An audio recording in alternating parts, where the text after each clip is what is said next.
listening to the DolphinsTalk.com podcast, the most listened to daily Miami Dolphins podcast on the internet.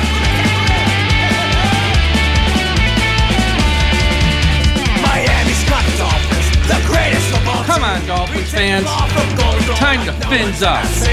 We're in the air, we're on the ground, we're always in control. And when you say Miami, you're talking Super Bowl. Cause we're the Miami Dolphins, Miami Dolphins, Miami Dolphins number one. Miami Dolphins, Miami Dolphins, Miami Dolphins number one.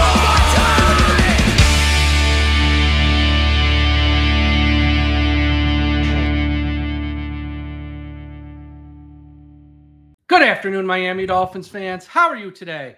And thank you for listening to the DolphinsTalk.com podcast on this Saturday, August the 3rd. I am your host, Mike Oliva, flying solo today. And boy, do we have a ton of news to talk about in the world of the Dolphins. Tyreek Hill has a new contract, or a restructured contract with the Dolphins. There was a practice on Saturday that was inside the bubble because the outside practice was canceled. We're going to go through all that. And the Miami Dolphins also signed a center, and they have a new center on their roster. But as always, before we get to any of that, today's show is brought to you by Caneswear. Caneswear is the place to go for officially licensed apparel for the Miami Dolphins, the Miami Heat, the Hurricanes, the Stanley Cup champion Florida Panthers, and all of the professional and college teams in South Florida. Looking for the latest jersey, a gift, or the newest hat to hit the market of your favorite South Florida team? Check out Caneswear for their overwhelming selection of sports apparel. Located at 2655 South University Drive in Davie, Florida, Caneswear has it all. Not in South Florida? Don't worry. Visit Caneswear.com to shop the inventory from the comfort of your home. And yes, they will ship internationally as well. Caneswear.com is the spot that Miami fans shop. That's Caneswear.com. Caneswear.com. Also, a big shout out to everyone at FinHeaven.com. If you're on Facebook, please be sure you are part of the I Am a Miami Dolphins Fan Facebook page. And wherever you're listening to this podcast, whether it's Apple Podcast, Spotify, Podbean, Podchaser, YouTube, Audible, iHeartRadio, hit that subscribe button. We got shows each and every day of the week. Some days we got multiple shows each day. And when news breaks like this big Tyreek Hill contract restructure, we are on the air ASAP to break it down. So let's get right to the big story. The Dolphins and Tyreek Hill. Now, this is not a contract extension. They just restructured their contract. So there is a difference. Tyreek is now here to stay in Miami for years to come. And what the Dolphins did was creative. They moved some money around, added some more guaranteed money. They did not add years to his contract, though. That's the key thing. Before today, and this contract extension was, or this contract restructure, see, I even said the wrong thing. Before this contract restructure took place, Tyreek only had roughly $20 million or so guaranteed on his current deal. That is going to go through 2026. So, Hill was due to make $23.8 million in 2025. None of that money was guaranteed. He was due to make $43.9 million in 2026. None of that money was guaranteed. This changes that. And why this contract is history making is that it added $65 million of guaranteed money to an existing deal without adding any new years to a contract. A team's never done anything like this before. So pretty much it's like, okay, when you signed your first contract, Tyreek, with us, it was structured one way, and we don't want to see you go. We want to keep you around, but we know the final years of that deal, none of the money was guaranteed, meaning you had no security per se. I mean, you guys are making millions. Y'all got security, but you know what I mean. In football aspects, no security. So we're going to throw new money on the deal, guarantee more money, but we're not going to add years of any sort. So now, $65 million of his $90 million salary over the next 3 years will be guaranteed. The additional $65 million in guaranteed money means $106.5 million is fully guaranteed over a 4-year period for Hill, including last season. So if you count last season in the mix, over the final 4 years of this deal, counting last year, $106.5 million is fully guaranteed. That is the most, listen to this, that is the most fully guaranteed money ever given to any wide receiver in one contract in NFL history. That's how good Tyreek Hill is. That's how good he's been in Miami for the 2 years he's been in Miami. And that's how good the Dolphins think he will be moving forward. And they're not wrong. I know some fans, Tyreek Hill and his antics off the field can rub you the wrong way. It's totally understandable. He's not a saint. But on the field, strictly talking on the field and what he does between the lines on Sundays is breathtaking to watch. He is a first ballot Hall of Famer, and he puts the fear of God into every opponent he lines up against. So the Dolphins here, they didn't have to extend him. They just had to take the existing contract, guarantee a bunch of money, move some money around per se, and Tyreek Hill made history with his contract. So the Dolphins really by throwing this type of money guaranteed on a deal without having to add any years. That is history making, but that Tyreek Hill has the most fully guaranteed money given to a wide receiver in one contract in NFL history. So now you're the Dolphins. Look what you've done this offseason. Look what you've done in the past 90 days, really. Tyreek is under contract through 2026. Tua is under contract through 2028. Waddle is under contract through 2028. That is your core. They ain't going nowhere. And that is your Super Bowl window, 2024, 2025, 2026. That's your Super Bowl window where 100% sure Tyreek, Tua, and Waddle will be on the roster. They ain't going nowhere. And a 3-year window starting today, August 3rd, 2024, that's what the Dolphins have to win the Super Bowl. Because really, at the end of 2026, if things aren't going well, you can move on from Tua. Waddle, you're going to be fine with. But if you have to move on from Tua, you can. And obviously the Tyreek Hill, by that point, he's going to be a little older. We'll see if he still has the same speed at that age as he does now. I mean, with him, who knows? I mean, he is unique to say the least. And so that's the Super Bowl window, really, 2024, 2025, 2026. I would expect Mike McDaniel to be here through 2026. I would expect Chris Grier to be here through 2026. They'd have to have a 2 or 3 win season for either one of them to lose their job. So if you're going to sit here after each week, if they get off to a 1-4 start and saying, oh, so-and-so's on a hot seat, nobody's on a hot seat. They are all tied at the hip. Grier, McDaniel, Tyreek, Tua, those 4 specifically are tied at the hip, and they're going to be here through the 2026 season. And then there will be a reevaluation then. But yeah, that's Miami here the next few years. And give the Dolphins credit. This is not a distraction. It could have been a distraction. Give Tyreek a lot of credit because once Waddle got paid, literally 10 minutes later, he was on social media saying he wanted more money. Then Justin Jefferson got paid. He was on social media saying he wanted more money, but he did it in a way that wasn't a distraction, where he came off as a jerk. He did it in a professional way, saying, hey, look, don't forget about me. Ooh, I'm over here. Look at my numbers. And he handled it professionally. His agents handled it professionally. Drew Rosenhaus and his brother Jason. And the Dolphins, they didn't run to his, first time he sets them. Oh, okay, and just run over there and just throw him like a blank check. They handled it professionally and got it done within roughly 90 days or so. So kudos to all parties involved to getting this done. And if you're Tyreek, man, what a 24-hour period or so. As on Friday evening, Hill was voted the #1 player on the NFL's top 100 list. That top 100 list, I don't put much stock into it. It's voted on by the players, but most of those players aren't voting. They give the ballot to their agent, and the agent sends in the vote. I mean, it's fine. It's a high honor. I'm not knocking the honor because if you're #1 on the NFL's top 100 list, that's a high honor. But it's just a list. It's not. I mean, I don't put a ton of stock into it. But talk about history making again. Being voted #1, Hill. He's the first wide receiver ever to be voted #1 since the NFL has done this top 100 list. And he's only the 4th non-quarterback to be voted #1. So, again, you look at the year he had last year. I know he was very public in the chasing of 2,000 yards, and he wanted to break the NFL record, something no other wide receiver in the history of the NFL has done, having 2,000 yards in a season. That late season injury to the Titans slowed him down the rest of the way. I know he didn't miss a ton of games, but if he didn't get that injury versus the Titans, he might have got 2,000 yards. He was that good, and he was that locked in. I think he might have got it, but he was never the same after that injury. He was never 100%, really. So last year he had 109. I mean, think about this. He wasn't locked in, and he was hurt. He was less than 100% the final month of the year. 119 receptions, 1,799 yards, and 13 touchdowns. Imagine if he was 100% that last month of the year. Think about that. In his 2 seasons with the Dolphins, he has 238 receptions, 3,509 yards, and 20 touchdowns in his 2 seasons with the Dolphins. And look, I love Mark Clayton. I love Mark Duper. I love Paul Warfield. It's not even a debate.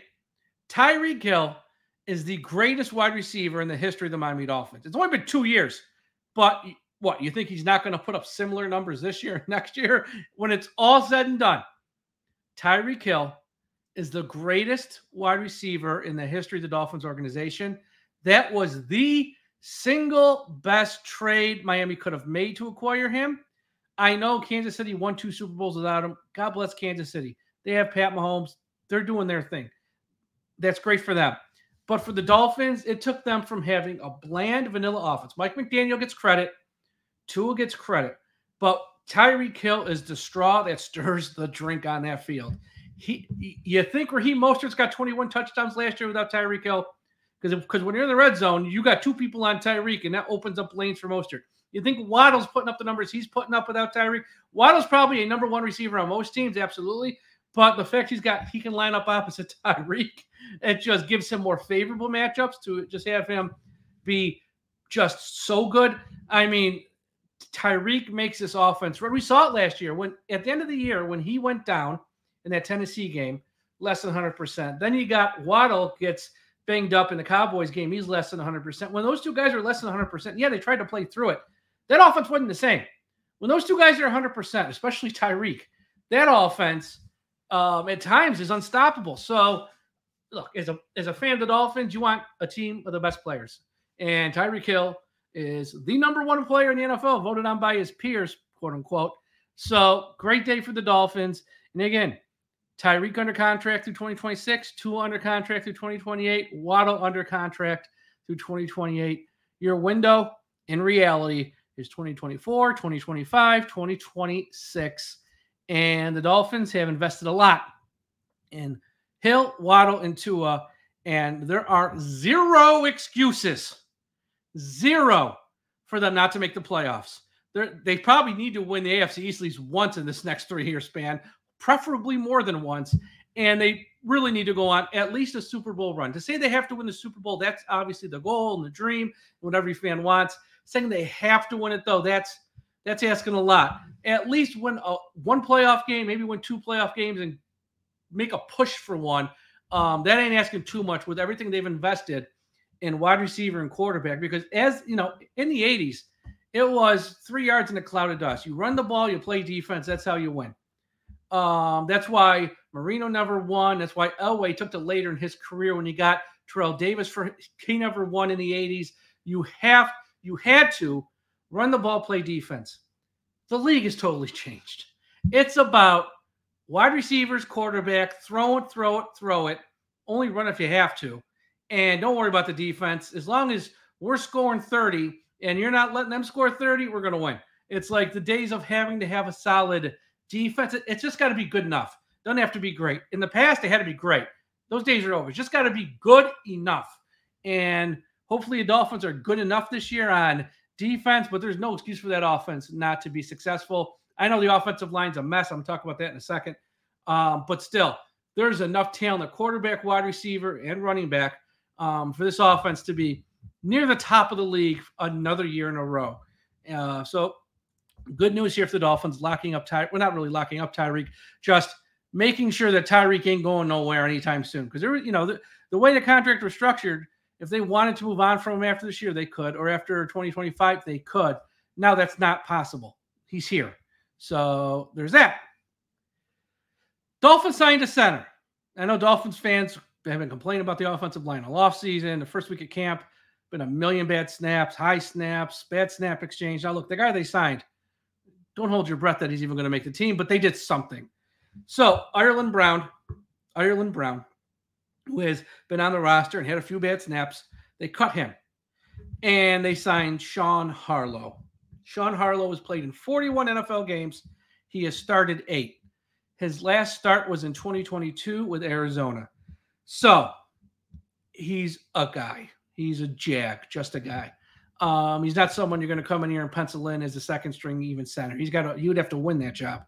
He's played for many teams. Atlanta, Indy, went back to Atlanta, Arizona, Giants, Cowboys, Giants. And in some of those spots, he's only been on the practice squad. In some of those other spots, he's actually been on the active roster, been in the league since 2017. I'll say this. Is he a lock to make this roster? Absolutely not. He's not going to beat out Aaron Brewer. They paid Aaron Brewer a lot of money. Aaron Brewer's your center, and he had a few more bat snaps today. So just light candles and pray. And as I always say, if you don't believe in God, start. But your second string center, you got Jack Driscoll. He's had a lot of poor snaps this camp. So it's not like he's got to beat out, Dwight. He's not like he's got to beat out Dwight, Stevenson, and Mike Pouncey here to win a job. He doesn't. If he can just snap the ball successfully and be a halfway decent blocker, he could easily be the second string center on this team. And then you sort of focus in. You got guys like Jones and Liam Eichenberg at guard, Jack Driscoll at guard, Lester Cotton at guard, and don't have to worry about sliding them to center if something happens there in Brewer. So Sean Harlow, that's right, the Sean Harlow, signed with the Dolphins today. Before practice, Mike McDaniel held his press conference. A couple tidbits, nothing crazy said here, nothing wild. Asked about Tyreek Hill being voted the number one player on the NFL Top 100. Mike McDaniel said it's appropriate, but he may be a little biased. Yeah, Mike McDaniel loves Tyreek Hill. Like, they are very close, very tight, which was another reason why, the past few weeks when everything with Tyreek and the contract, will it happen, won't it happen, when will it happen? I was like, I don't know. But from what I was told from people who are in the know, that Tyreek was never going anywhere, and because Mike McDaniel is like the biggest advocate in his corner. Mike McDaniel was asked about Eric Ezukanma and why he has been practicing. What's the injury? Mike McDaniel said Eric Ezukanma's injury is not related to last season's injury.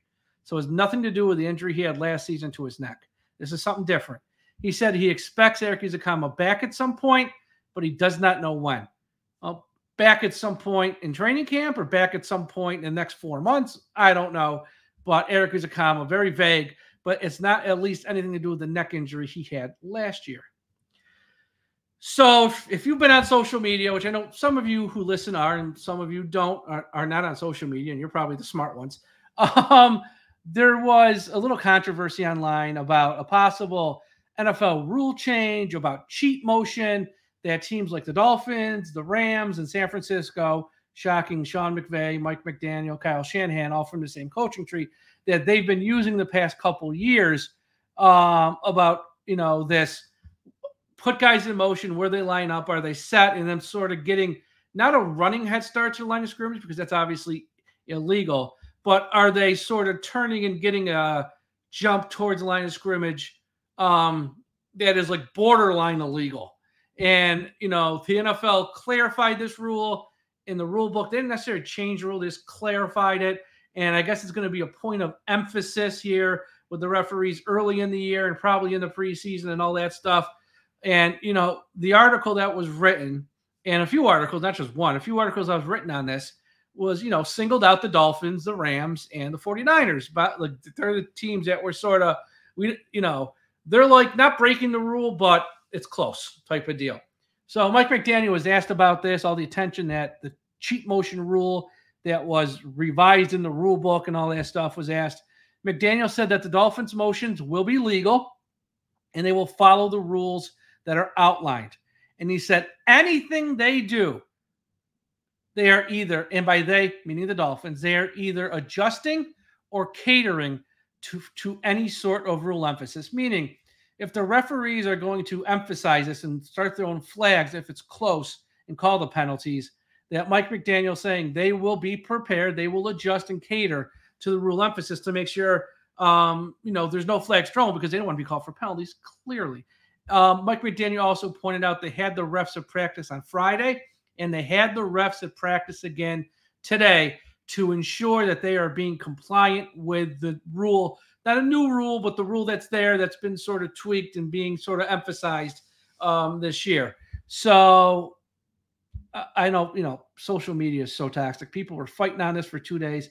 Again, it's all semantics what people are fighting over. It's not a new rule.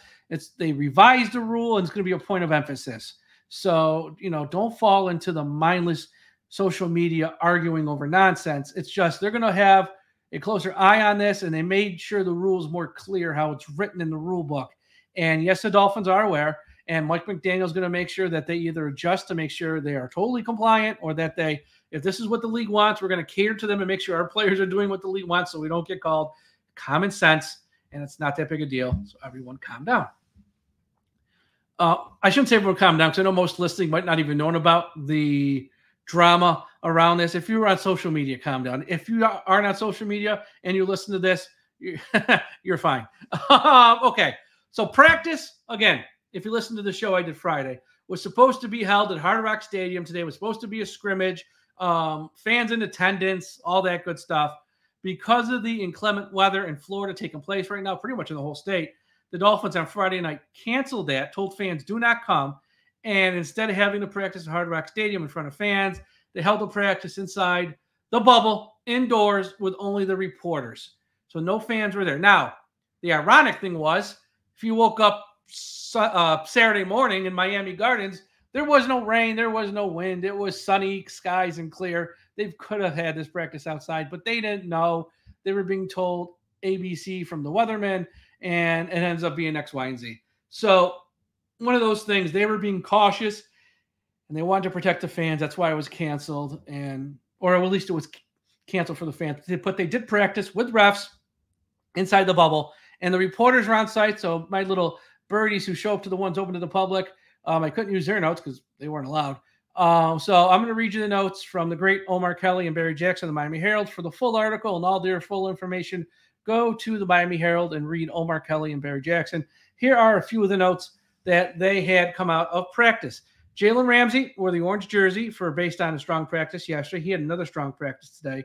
As I said, referees were on hand, and this was another day, second day in a row, that the defense kind of outplayed the offense. It's kind of becoming a trend here, which is not shocking for this time of year. This time of year, the offense is usually behind the defense.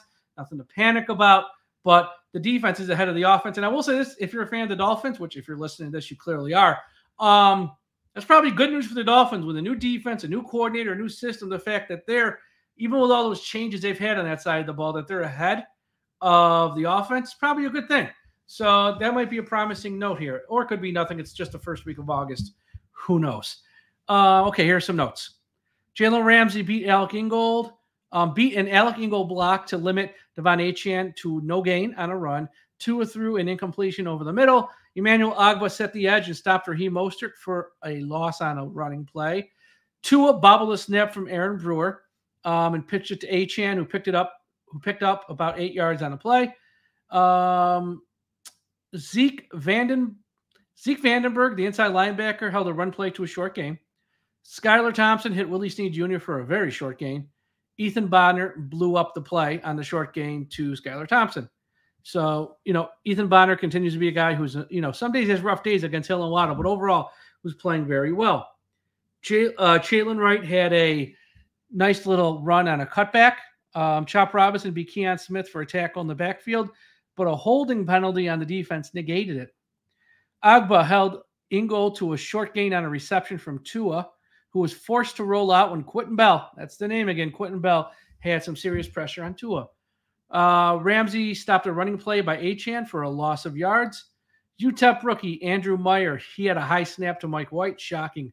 So look, I'm not even 2 minutes into this report. We've had 2 bad snaps. The high snap to Mike White. Mike White still made a pass to Julian Hill. So there's that. Braxton Berrios he caught a short pass from Tua in the corner of the end zone, but the referee said Berrios was out of bounds. Kendall Lamb created a hole on a nice run for Mostert. Calais Campbell beat Aaron Brewer to hold Achane to a 2-yard run, and Chop Robinson set the edge on that play. Grayson Murphy got good penetration on a run by Jaylen Wright, but Wright put on the afterburners and got past him for a decent-sized run. Deshaun Hand flushed out Tua out of the pocket, messing up a play. Kendall Lamb had a false start. Mohamed Kamara had a running play go for no gain. He blew up tight end Hayden Ricci on the play. Chris Brooks had a nice inside run behind the block from Chasen Hines. Agbo flushed Tua out of the pocket. Could have been a sack if it was a real game, but can't touch the quarterback. Tua had a 15-yard pass to Braylon Sanders. That was a thing of beauty. Quentin Bell limited Achane to a short gain. Zach Sealer had a tackle for loss on Mostert. Tua had a short pass to Raheem Mostert. Alec Ingold converted a 3rd-and-1 run. Chop Robinson had a good job setting the edge on a Jeff Wilson run, limiting it to a short gain. Good news. We all know Chop Robinson can get after the quarterback. So the fact he's sort of setting the edge and playing the run, you're starting to hear that a little more in these camp updates and reports. That's a good thing. Skylar Thompson hit Jonnu Smith for a 23-yard pass. Brandon Peely and Jonathan Harris stopped a run on the inside for a very short gain. Channing Tindall, hey, there's a name. Channing Tindall had a sack on Skylar Thompson. Tindall is getting more work with the inside linebackers, probably because there's a lot of injuries. Jordan Brooks, second day in a row, didn't practice. Hopefully he's okay. And Walker also continues not to practice. So don't think it's serious, but there's that. Agba, he deflected a Tua pass. Wilson had a 7-yard run near the goal line. Tua had a 5-yard touchdown pass to Braylon Sanders. But on that play, Agba would have sacked him if it was a real game. Tyndall had another nice play in a short game, and Tier Tart overwhelmed Meyer to limit a run for no gain. Mike White pass to Julian Hill was dropped in the corner of the end zone, and Mike White threw a touchdown pass to Jaylen Waddle in red zone drills. Keon Smith did a great job in pass protection. Quentin Bell then sacked Tua in red zone drills. They ended the practice with some hurry-up possessions. Tua led Miami to a touchdown, and he hit Sanders for 11, then hit Jonnu Smith for 6, hit Smith again for 7 in a hurry-up drill. Tua then had a dump off to Achane for 8 yards. Achane then dropped a catchable but not perfect pass from Tua. Malik Washington caught a pass from Tua for 20, Achane for 8. Tua to Achane for 3. What else we got? Tua hit a pass in the corner of the end zone to Achane, but Achane couldn't catch it in bounds. Riley was on the coverage. And then Tua had a short pass to Achane for a 4-yard touchdown. Mike White's no huddle didn't go as well. Jeff Wilson caught a screen pass for 9. Wilson then ran for 10. Mohamed Kamara, there's a name, sacked Mike White. Mike White then hit Jeff Wilson on 2 short gains. And on 4th and 6, Anthony Schwartz dropped the ball. So Miami didn't score. But that's Miami's training camp practice notes from Saturday. But, of course, the big story, as we said, Tyreek Hill, restructured contract. He's in Miami through 2026. He's got a whole lot of guaranteed money coming his way, which makes him very, very happy. So there's that. That's all for today's show. A little bit of housekeeping. Monday morning, we got a huge announcement coming here at DolphinsTalk.com about a new venture we're starting, so be on the lookout for that on Monday morning. It'll probably drop on our social media channels, Twitter, Facebook, Instagram, and all that good stuff, so check that out. Check out the website, DolphinsTalk.com. We got a few new articles up. We got some new podcasts up, got some new videos up. Anything. If you're a fan of the Dolphins and you're like, what's going on with the Dolphins each and every day? Your first stop should be DolphinsTalk.com, the website, because we have the most up-to-date news and information. We gather the news from various sources. So it's a one-stop shop. So you don't have to go to like 15 different places to get Dolphins news. Just go there to DolphinsTalk.com. You get all the news in one place. It makes it easy if you're a fan. Again, wherever you're listening to this podcast, Apple Podcasts, Spotify, Podbean, YouTube, Podchaser, iHeartRadio, Audible, hit that subscribe button so you don't miss an episode ever. If you're watching on YouTube, smash that like button. It always helps. And that's it. Everyone have a great Saturday. We'll be back Sunday with another show. Have a great Saturday. We'll talk to you again after a while. And folks, don't forget, as always, when you're on the road this weekend, please, for the love of God, let's put an end to highway profanity.